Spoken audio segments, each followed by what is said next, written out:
Hi, Darren Kittleson here for the next issue of Coaching Corner. Today what I wanted to talk about is working to dispel beliefs that some of our agents might hold that aren't necessarily serving them.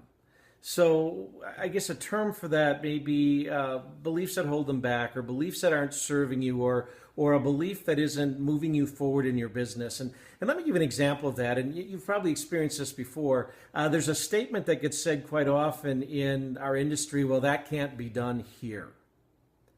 And I always find that interesting. In fact, I remember back in the early days of being in sales in this industry, I was in a market that it was a really traditional market, and most agents really built their business based on relationships they had because there'd been long family ties in that market. And I was this young guy that when I got hired, in fact, I had to convince my first manager to hire me.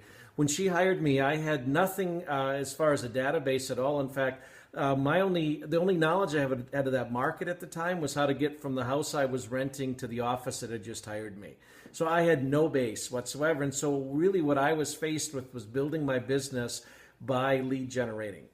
And it was funny to me that there were a number of well-meaning established agents in my office at the time who would hear me on the phone on a daily basis cold calling for sale by owners, calling expired listings, and they would pull me aside and they'd say, we just don't do that here. That won't work in this market. And so those beliefs that they had that, quite frankly, if I would have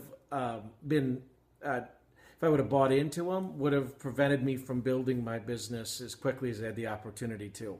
And so for many times what we do is we hear something and we hold that to be true. And what I just want to share with you is a technique in coaching where we test those beliefs. And it's a simple question whatsoever. So if I'm consulting an agent and they go, you know what, I could never do that.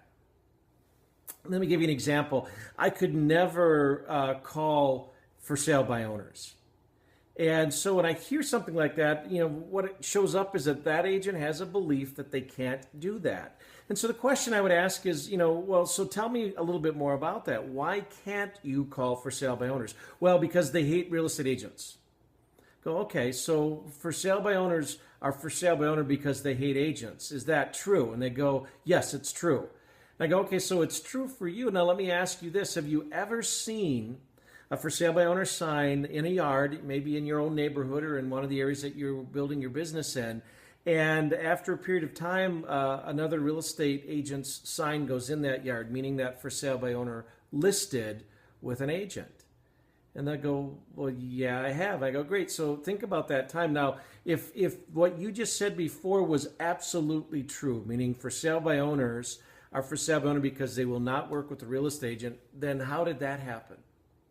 See, so it may be true for you that for sale by owners won't list with an agent at this point. However, it's not absolutely true, is it? And they'll start thinking, they'll go, well, no, I guess not. I go, in fact, isn't it true that some for sale by owners do list with agents at some point? Well, yes, they do. Great. So is there an opportunity for you to reach out to those for sale by owners, those folks with the signs in the yard or the ad on Craigslist, whatever marketing practice they're using? And in many cases, you may establish a relationship with that agent or with that seller in such a way that they will list with you. See, it's not absolutely true, is it? It may be true for you, it's just not an absolute. And the question about taking them in that process of identifying what's true for them and then questioning whether it's absolutely true may start moving them in a different direction on some of the beliefs I know our agents hold that may be holding them back from growing their business. So it's really testing that truth or belief, if you will, and helping them see that could have possibility in it.